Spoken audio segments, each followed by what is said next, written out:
Welcome to Distro Podcast. Another episode of the Distro Podcast. Today's guest for the show today is Sheri Jones, CEO and founder of Sure Impact. Sheri, welcome, and thanks for participating. Thanks, Andrew. Grateful to be here. Now, Sheri, we'd love to have our guests kick things off talking about, your background, experience, and kind of your journey thus far to how you got to where you are today. So we'll turn it over to you.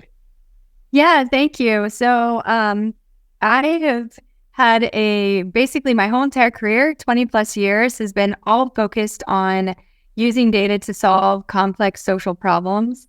And my curiosity about, how things work, how the world works, how do we predict behavior, started well before any formal education or training. As a young person, I had dyslexia. And so I was very fascinated with, 9, 10, 11, taking all these assessments, people trying to figure out what was wrong with me in air quotes. And I just didn't identify with any of the labels that were being put on me. And so that just made me naturally curious and fascinated about how we as a society were using data to kind of categorize people or place people into things. So that then led me to get a degree in industrial and organizational psychology. I thought I was going to design selection tests for a living, so help big companies, maybe even like yours, predict the right people in the right jobs. And luckily for me, my first job out of graduate school, and this was pre-Match.com, was working for a company who was helping case managers who work with people with severe persistent mental illness create a tool that was helping them find the right job. So they were taking it, they were looking at the person's diagnoses and other things, and then using that to predict, where they would thrive, what jobs they would thrive. So that led me into a very great career in government, where I was evaluating the impact of juvenile court programs and the programs I funded. Then I went to the state of Ohio. I did that same thing for the Department of Aging, evaluating the impact of our grants as well as the impact of our programs. And then, so I did that for about 10 years. And around 2008, I felt the call to entrepreneurship. I helped the state of Ohio basically prove how our aging programs saved $250 million in Medicaid. And we got all of our money back from the state legislature. And I wanted to help as many government and nonprofit organizations do that as possible. So I left state government in 2010, started a consulting firm, Measurement Resources Company, to kind of help all these organizations as possible use data to solve complex social problems. And it was through that work that I discovered it was technology that was holding us back. So we can stop there, but that's how I became a tech founder and CEO. Most of this started, it sounds like, with a disability that you had and solving for yourself, and then over time, kind of moving into through your education and initial career path to help other people with their, difficulties or hindrances, and you're building and running a company to continue that impact. That's so cool. How's it been like making this pivot from, more on the psychology side to a tech company? Yeah. Luckily I'm a quick study. That's the good news, is that I very much love to learn. I'm very curious. So that's helped me transition from being a non-tech founder in a startup world. Now, luckily, I am a data scientist, so I do understand data and analytics and numbers. But I think that what has helped me, maybe from other non-tech founders, is the industrial and organizational psych background. I very much understand change management. I very much understand strategy. And so I lean heavily on those skills when leading and growing this company. Yeah, that makes sense. So tell us more about Sure Impact and what's your mission? What what exactly is the product, or what is it that you guys do? Yeah. So Sure Impact is it's a cloud-based platform that it's considered a software as a service, and it serves government, nonprofit, social enterprises, foundations, and we help these organizations track what they do, how well they're doing it, and how people and communities are better off. So Sure Impact acts as like a participant management system or a client management system, but we think like a program evaluator. So essentially, Sure Impact purchased my IP and built it into the software. I was building all these impact measurement frameworks, helping nonprofits like identify what were the right measures that they should be collecting, and basically taking these systems that I was developing and automating them through technology. Walk me through like a brief example of like the use case. Mm-hmm. Yep. So let's say I am an affordable housing provider, meaning that an organization who has housing for low-income people, and they are wanting to track not just who's housed in their organization, but what services and supports are they providing, those wraparound services that they're providing, whether it's early childhood education for the kids in the program, or workforce development, job training, upskilling, access to, mental health care, wellness and well-being. So they have their residents in there. So we know who these people are.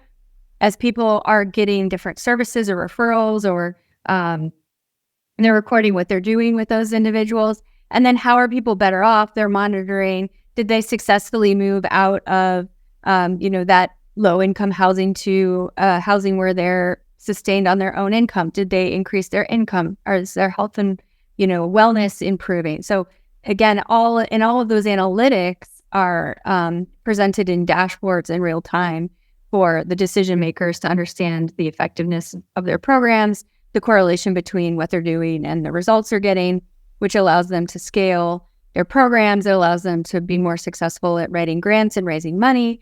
And then we also have a very unique data sharing model. So if I'm a foundation or a government funder and I'm funding these programs, I can push my grant requirements down into Sure Impact. And the technology is eliminating the need for the old way of grant reporting. Our software just kind of seamlessly rolls up the data to the funder. So the funder has real-time visibility into the social return on their investment of those grant dollars, and saving the nonprofits significant amount of time because they're already collecting the data. It's really just a matter of sharing it up without having to have them do all the number crunching and give it back to the funder. Very cool. So your product essentially makes the data parsing and organization process, it just streamlines it and makes it a lot faster and easier to distribute and relay. Okay. Yeah. And I think, it's very similar, I think in the for-profit world, which maybe a lot of your audience can relate to, there's tools like, Salesforce or HubSpot or even some, financial ERP type softwares, and they have been designed for a for-profit business. So the analytics that you see, the metrics, the workflows, they're all designed for the way a for-profit business works. Well, they don't work for the nonprofit because the nonprofit's outcomes aren't taking a prospect to a close-won sale.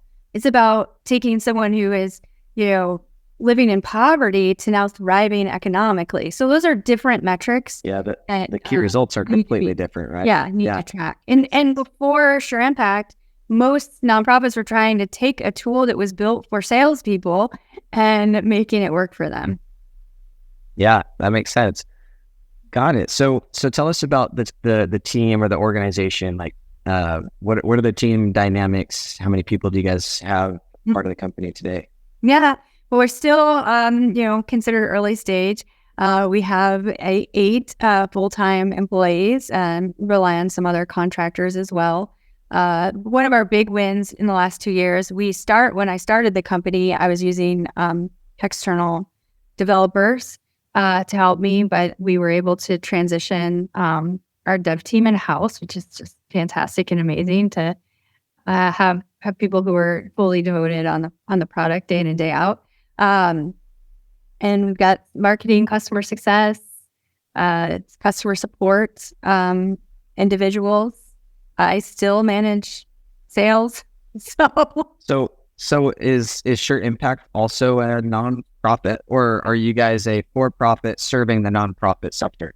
Yeah, we're a for-profit serving Got it. the nonprofit sector. Yeah. Very cool. So about 8 team members full-time as employees, and then you said a few contractors as well. Mm-hmm. Yeah. Cool. And is everyone now based? You're based in the U.S.? Yes, we're headquartered in Columbus, Ohio. Oh, very cool. I've got some family there. So is everyone there in Columbus, or are you guys remote or distributed as well? Yeah, we are. The majority of us are in Columbus. We've got some folks in Indiana and some folks in Utah. Very cool. And all in Utah. So very cool. Yeah. So we're actually based here in the Salt Lake City area of Utah. Okay. So maybe we know some of the same people. Yeah. So in building this like I look at, startups, and there's always like a core foundational team as you guys get started, and sometimes that team does change. Startup, it's not easy, and like if you're not comfortable with being uncomfortable, usually it's not a good fit. Yeah. But I imagine you have at least a few core foundational team members that have been with you since like the beginning stages of your early stage. Yeah. Was that accurate? Yeah. Yeah, absolutely. So my co-founder, well, he's also my husband. So I've been here well before even the idea of good for you guys. It's not easy. Yeah. But and he was part of the other company as well. So he understood the entrepreneurial lifestyle very well. And then our director of marketing she's the one out in Salt Lake City, was the first one that we brought onto the team full time. And what was great about her as a hire is she actually used to hire me. She worked for another software company, and she was in marketing over there and hired me to go sign. I wrote a book years ago during the consulting era, and would sign books in her booths at conferences, and I do webinars for her to help promote her product. So it just happened to be while I was looking for a director of marketing, she was looking for her next, and the stars aligned. So she's our very first employee that wasn't a founder, and has been with us ever since. And great. And maybe walk me through like the details. How did you find that person and have enough confidence and trust?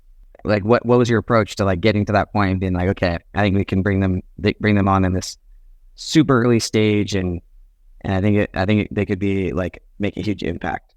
Yeah. So I mean, obviously I had some previous working history with this person. It wasn't like I was having regular conversations or coffees. It had been several years since I think we had connected. And so LinkedIn is my favorite business development, staff recruiting tool. I absolutely think it's the best invention for professionals. So I think I was just I happened to be like scrolling my network on LinkedIn. Who do I know? Who may I reach out to about this? And that's when that nice little open to work thing was on her profile, which got us connecting again. But in terms of like, how did we know that it would be a good fit? I mean, there was a lot of interviewing. We actually did not start the relationship as a full-time employee. We started the relationship as a 1099 contractor. And that was so it was good for us. It was also good for her because we were very early stage as well. And so that way that allowed her to, if she wanted to engage other clients and work with them as well as she could. That's such a cool approach. I just, sorry to interrupt there. We've taken that approach, and not with everybody, but with like some, especially early on, Mm-hmm. I think more companies should do that. I think there's a lot of hedging risk in that model, but also providing an opportunity for someone to, just as much as you want to have trust and confidence in them, they also want to have trust and confidence in what this could be too, and so it just provides an opportunity for that to build. And sometimes it's really quick and sometimes it takes, a little bit of time, but I think it's a great model to go by with early stage team members for sure. So nice work. That's awesome. Well, thanks. Most of the things I've ended up doing, I don't know that I thought them through that much at the beginning, but they worked out. Well, that's fortunate. That's great though. Very cool. And you mentioned earlier on, you guys had what sounds like an outsourced development team of some sort. Did you guys work with like an agency, or were they people you found, on your own and kind of just figured out how to get them to do contract work with you guys? Yeah, no, I made a conscious decision to work with an agency. We all know with any project, right? Tech or anything other, there's that triangle. You can do something fast, you can do something cheap, or you can do something of quality. You can have two, but not all three type of thing. So I chose quality and quick. Therefore, I knew there was a larger price tag associated to it. And the other reason I wanted to start with an agency model instead of hiring maybe an individual is that I'm a non-tech founder. So I very much know everything about running a Scrum team and product design and building requirements. The world I'm very comfortable in today, but I didn't know that 6 years ago. And so working with an agency then brought that discipline and that structure into how we built the product. And there, I could feel confident that, for the lower level junior developers, they had higher senior level people supervising them. And it just made for a much better experience. Something I also didn't mention is that I pre-sold 5 licenses before I even had a wireframe. So it was on a PowerPoint deck alone. Like, if I build this, would you be interested in paying for your first year's license up front? These people trusted me. It was amazing, the trust that these clients had in me at that time. That's true entrepreneurship right there. But that's cool because that's also validation, market validation, right? Like if someone, if not just one, but multiple people are willing to commit to an idea. Yeah. So that's why I chose an agency. I think if I had been a CTO or you knew how to code, I could go with an individual. But since I wouldn't know how to supervise them, I wouldn't know if they were doing a good job or a bad job until it would be too late. So that's why. Yeah, no, that's a great point. And sounds like as a byproduct of that, you've been able to gain a greater understanding of like what it means to be considered now a technical, more technical person or a tech co-founder or founder. Mm-hmm. Yeah. And you know what to look for, like how the process works and you can now lead it or, help lead that quite a bit. That's really great. Not everyone has this type of experience, but have you had an experience that with an early stage team member that you're gambling on a little bit? There's always a gamble. I'll take a lot of blame for it instead of kind of throwing any former employees of ours under the bus per se. And as you alluded to earlier, like a startup you have to wear many hats. Everything is uncertain. You have to be able to love and thrive in kind of creating structure and order out of chaos. And that's a certain skill set. And so we had some not great fits because someone came from a larger company and was expecting kind of the playbook or was expecting the structures and the processes to be there. And they just wanted to kind of implement that. But in reality, it's like, no, you have to build the plane and you have to fly it. And, you might have to be the pilot and the stewardess and, and your KPIs have to be stellar type of thing. And that's not for everyone. And, I've tried during the interview processes to suss that out by giving realistic previews and really helping someone understand, like, this is the reality, this is the day to day, and they get excited and they think they want that, and then they get into it and realize maybe that they're not wired for that, or they don't want that. In some of my experiences, but I've heard this, so many of these interviews now with other founders or CEOs. Sometimes they're larger businesses, sometimes they're early stage startups, and there's like a DNA, like a personality that some people have that makes them pretty well equipped, and then there's some people that like you said, you mentioned it perfectly, like they think they want that, they think that's exciting, or they're ready for that, but then they get into it and they're like, I kind of like things to be more established, or I like to stay in this lane that I'm really good at, and I don't know if I want to be going in this lane and this lane and this lane, and also having to do this lane. And so, and I'm curious, have you figured out a way to kind of vet that out at this point? Like to know if someone's kind of got that tick, or someone that might not, or are you still kind of in that process of figuring that out? Yeah, I think I'm still in the process of figuring it out. So if you have any advice, let me know. I don't usually give the advice on this, but I have a couple thoughts. Yeah, but I do think we've gotten lucky. Like, we've had some, I'll be honest, we've had some missteps in a lot of different departments.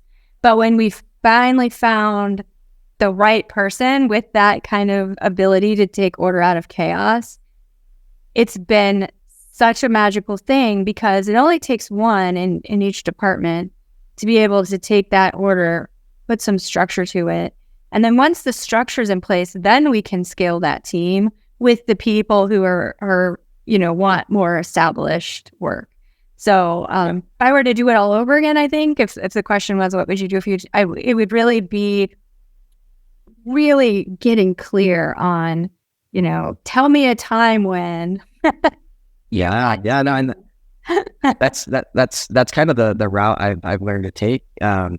And like as I've met with more and more, founders, CEOs, C-suite, like I mentioned, like even some large enterprise organizations, and then some, third time, fourth time startup founders, those that have no one's got it figured out perfectly, right? Like, people are people and everyone's different. But one common thing that I started implementing a few years ago, in the interview process, is like the technical components of any job, skill, experience. There's all relevance and importance to that.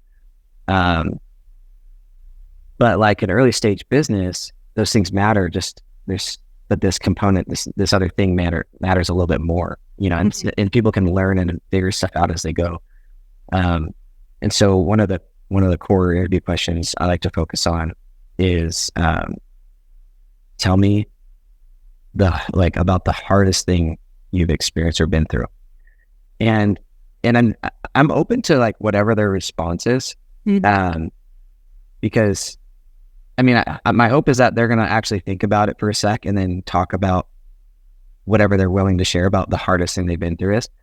Often, candidates will just kind of keep it in the business professional side, just fine. But my first thought is like, I know that's not the hardest thing you've done or they've been through, that's just a work thing. But then the follow up usually is like, whatever they say is like, okay, so what'd you do about it?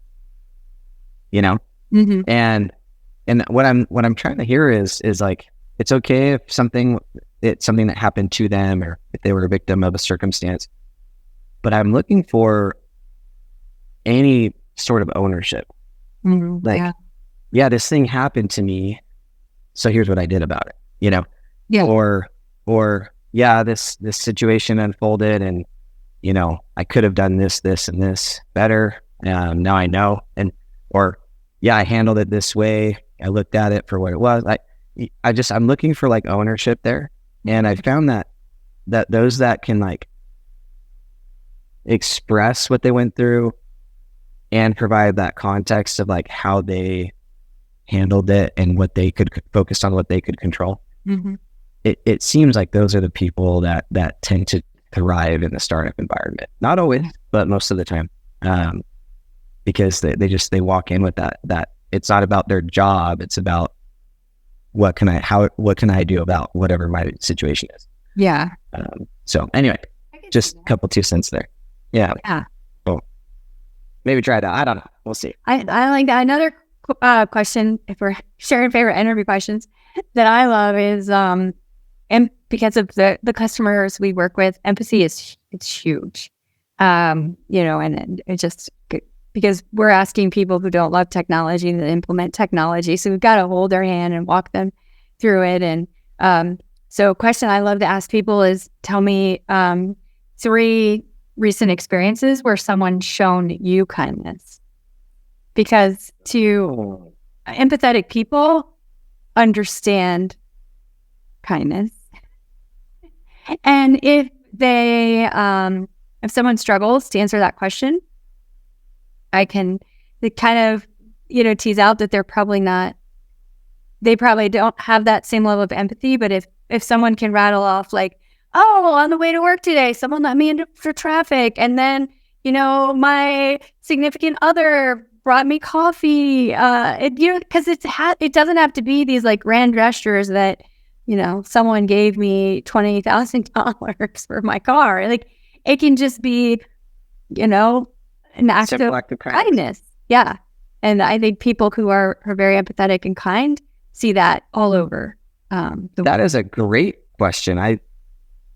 Usually we wrap up the episode with tell us like a word of advice or a lesson learned. That's perfect. Like yeah. I'm going to incorporate that for sure.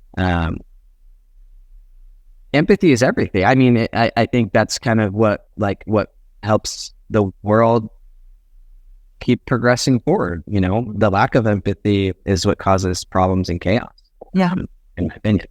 But I haven't really thought about that. Like how important empathy is, particularly in your industry, your sector, and what you your customer that you work with. But I mean, doesn't every customer want to, have feel like they're cared about and not just there to spend their money. So yeah. Well, thanks for sharing that. That's awesome.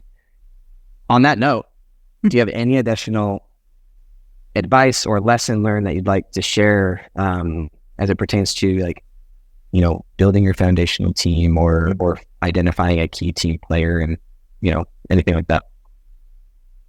Yeah, I think lately I've been getting really clear on, before I even hire the person, like writing my ideal dream candidate. Like, don't limit myself, just kind of think about what would they possess, whether I think I can find that real unicorn or not. Getting really clear about what the ideal candidate would be, and then being slow to find them, like not just trying to find anyone, like say, no, this is the ideal candidate. Let's keep, interviewing until we find that person or they magically appear. I should probably do that more often too.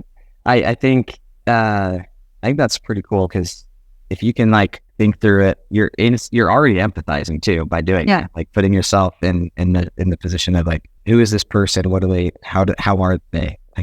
What's the ideal scenario? Yeah, it's almost. I was going to say it's very similar to if you're doing marketing and you're wanting to write your ideal customer profile. And finally, I was like, why am I not doing this with employees? I do it with customers. I think the same thing could work for employees. I think the biggest takeaway I'm getting from this conversation is how important empathy is in general, and that there's a lot of different ways we can incorporate that in building our teams and starting a company and changing paths in our careers or whatever that. I really appreciate you sharing that, Sheri. With that, we'll wrap up the episode, the Distro podcast episode today. And again, Sheri Jones, thank you so much. Go look up Sure Impact. Follow them, see what they're doing. Sounds like you guys are making an impact in that nonprofit sector. So thanks for what you guys are doing, and excited to see what else you guys accomplish.